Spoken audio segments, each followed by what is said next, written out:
All right. So was it Tuesday? Trump and Kamala finally debated. It was an hour and a half long. I did not watch the whole thing. I watched most of it. First question. I fell asleep. It was pretty hard to watch. What was your favorite line or moment of the debate?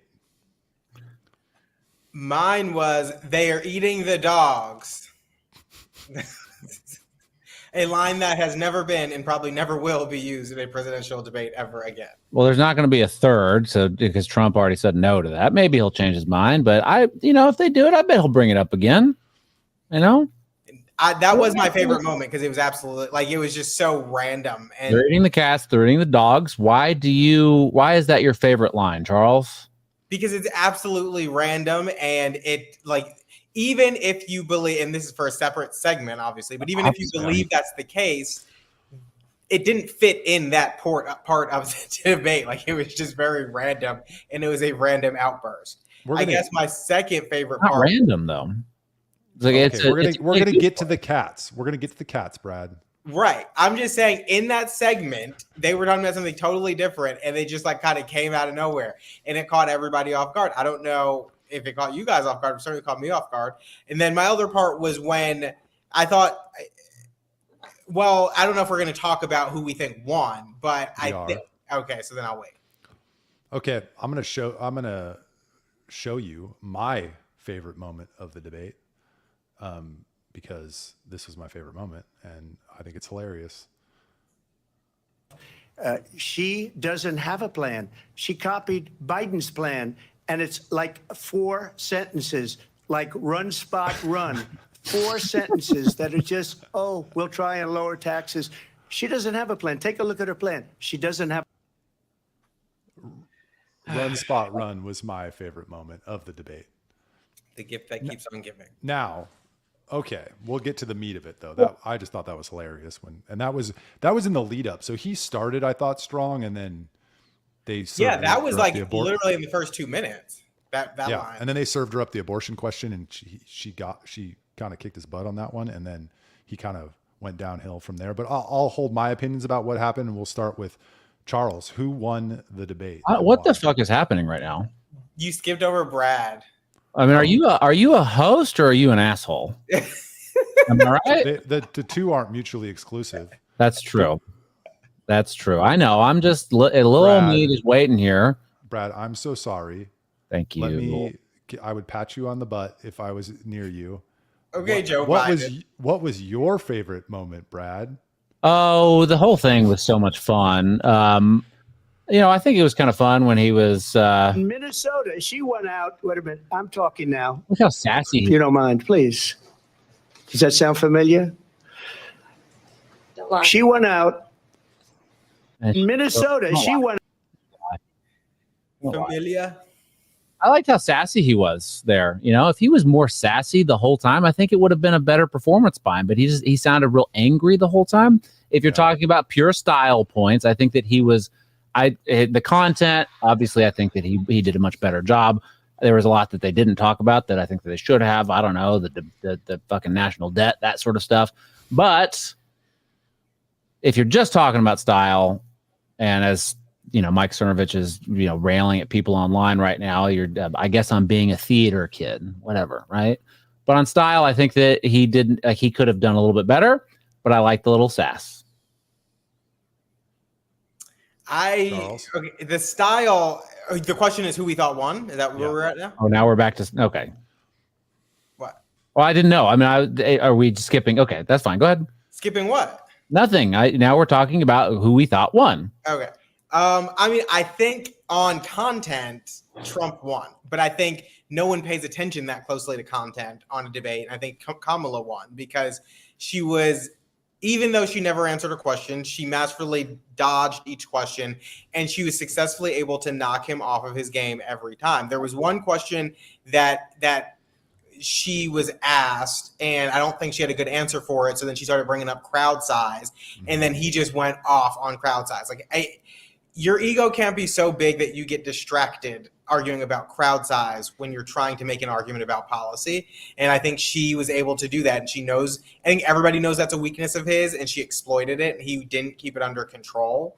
So I think because of that, she won on whole, if you will. But if you were looking at it deeply for policy, because you're a really like deep policy person, which most people are not, then I would say he pulled it off. Well, I mean, I think I agree with you, Charles, and I'm going to give another examples why I think that you're right, that people aren't paying attention to the content necessarily. Most people are just like, it's a sport. They're just watching it. Who performed the best? And I know, what the base is going to say that Trump won. And I agree with the content that Trump won, but I want to play this little clip real quick of Kamala Harris and Democrats just going absolutely bonkers for this. And I would have never guessed, right? I would have never guessed that we would be here on this timeline where Kamala Harris says this and Democrats just go fucking bonkers, buku's crazy for it. Former Vice President Dick Cheney and Congresswoman Liz Cheney are supporting me as well. Keep them. Democrats are cheering loudly that Dick Cheney, former warmonger, torture supporter, all sorts of evil things. Current. I know that, but I guess they think he's, turned a new leaf, found Jesus or something. They're cheering for it wildly. And I don't know if Democrats will cheer for a Dick Cheney endorsement. It kind of seems like they'd be happy to just sort of smile at the back of the line as everyone is lined up against the wall.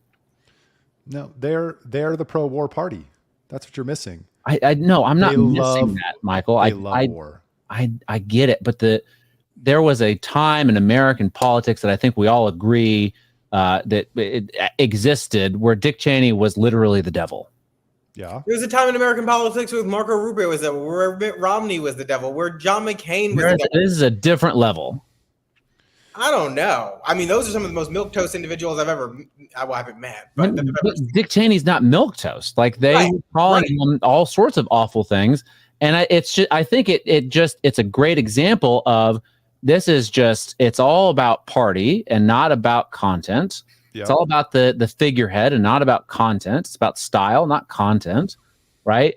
And if they're cheering for that, when, as Tim Walz is the most progressive vice presidential candidate that we've ever had, they're communists, right? When they're lining us up against the wall, these Democrats that are cheering will be at the end of the line smiling. This is the second time you made that reference, and I don't know what it means. Which reference? About lining up on the wall and smiling. The communists would line people up against the wall and shoot them in the back of the head. Oh. I'm saying the Democrats would be happy. They'll be happy to see you go first, but they're also in line. Okay. Yeah. Well, if the equivalent would be if Al Gore was like, "Oh, I'm supporting Trump now," would Republicans applaud? I don't know. It's possible. Of course they would. It depends on what he's saying. Al Gore? I don't know. Of course they would. What about Hillary Clinton? May be a better example.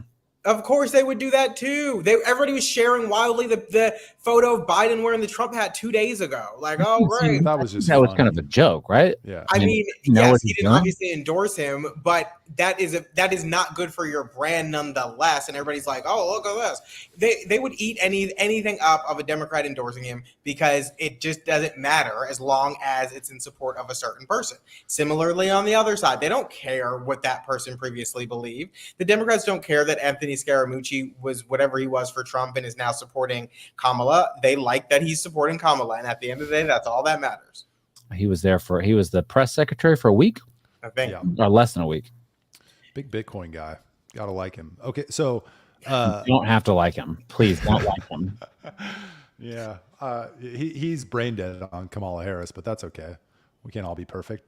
He's a Bitcoin guy. He's brain dead on more than just that. Go on. So I think Kamala won, but I'm gonna set a different context for it. Kamala's job going into this election or going into this debate was to not hurt herself. Trump's job was to land a knockout punch, right? That was the expectation and the job. And if that was the job, Kamala won. Trump didn't help himself. He was rambling all over the place, taking the bait. I couldn't even follow some of his answers. Yeah, on content and policy, he's better, but he didn't articulate that super well. And Kamala avoided hurting herself. Did she help herself? On the margins, yes, but I use my one very normie person who came to me prior to the debate and was like, typically votes Democrat, but is undecided this time. And she was telling me, I don't even know what Kamala believes. Like, she doesn't have any positions on anything. Like, I'm looking forward to this debate because I want to know what she stands for. And post debate, we texted her and we're like, well, who are you voting for? And she's like, well, I don't know. Trump is cringe, but I still don't know anything that Kamala believes. On God. Yeah. So, well, her purpose, she wasn't set out to make you understand what she believes. The purpose was to be evasive so that she doesn't have to be pinned down on any policy. I don't think Trump's goal should have been, if it was going in and knocking her out, I think, or landing a blow, I think it should have been staying on message, which he is really bad at doing and did not do because if he stayed on message, it could have easily been, you're in there now. Why are you saying you're going to run and fix these things? You could have fixed them. It's worse now than it was 4 years ago. Remember how he had very strong messages that he never hit at all during any of that debate. There was one moment in the debate where she was talking about the border, and I was like, oh my God. I said it out loud. I was like, he's teeing her up. My wife was like, what do you mean? I'm like, he's teeing her up. The border is a disaster and you're in charge of it. And he went on about rally sizes or something. Right. It was during the immigration section.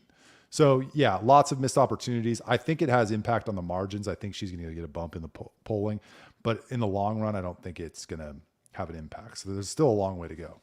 I mean, y'all keep talking about landing blows, but we all know that Kamala is the one that lands blows. Am I right, fellas? I don't know. Y'all say that we don't know what she stands for, and they keep talking about random stuff, and it's all sort of out of the left field. But that's how debates always go. They just sort of like, no matter what the question is, they never answer. They very rarely answer a question. They just say whatever the hell they think they need to say, and it can be totally off topic and just never actually answer anything. But we know what she stands for, right? She's, of course, going to be out there in the debate and in public saying things like she doesn't, she's okay with fracking. She doesn't want to take your guns. She doesn't want a mandatory gun buyback program, all this stuff. But she's always said that stuff, right? And we know what she's been like as vice president.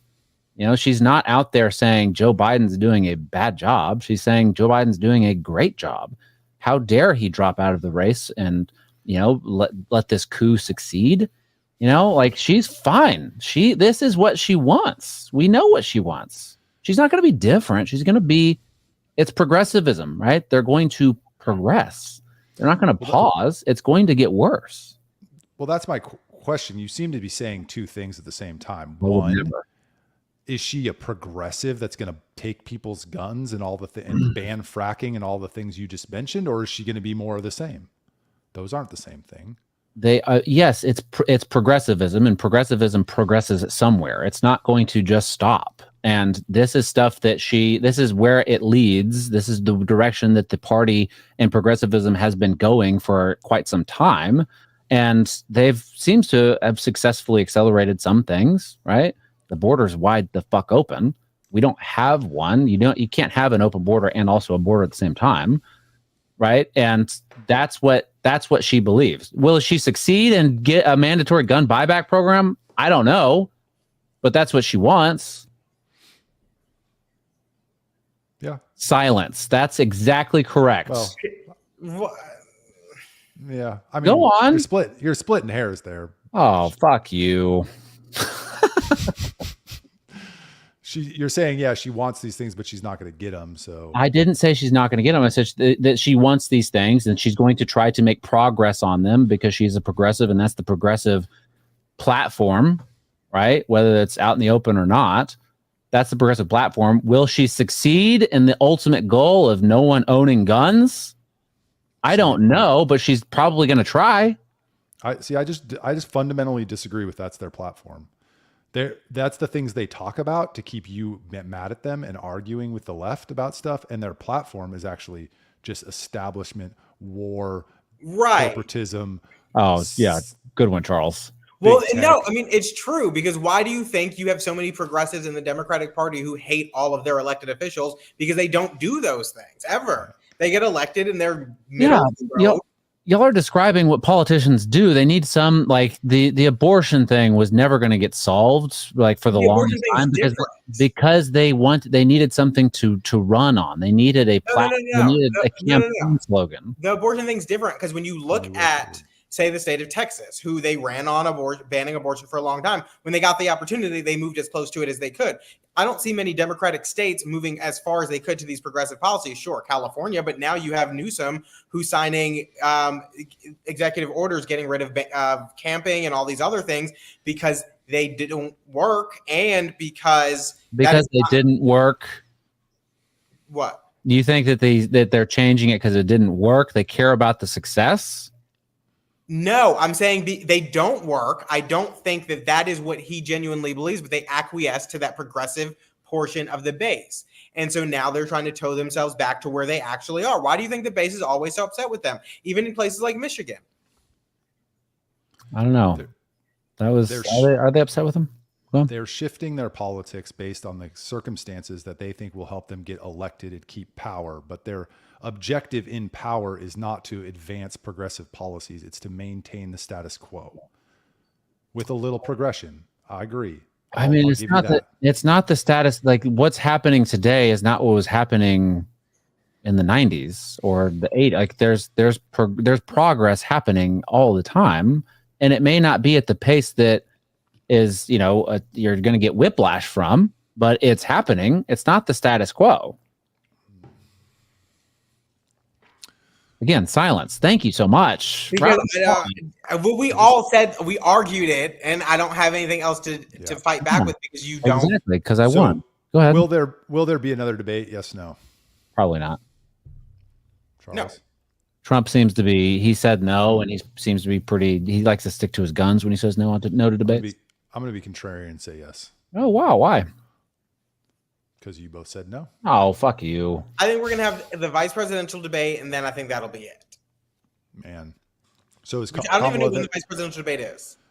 I don't either. So is then Kamala going to go out and do interviews, or is she going to stay in the basement? Well, she said that there was a story going around that her campaign is, going into high gear or whatever, and going to do more interviews, more rallies. Walls is out there, doing rallies. Everyone, like all the surrogates are going to be out there doing the circuits, right? So, I mean, I think she will, but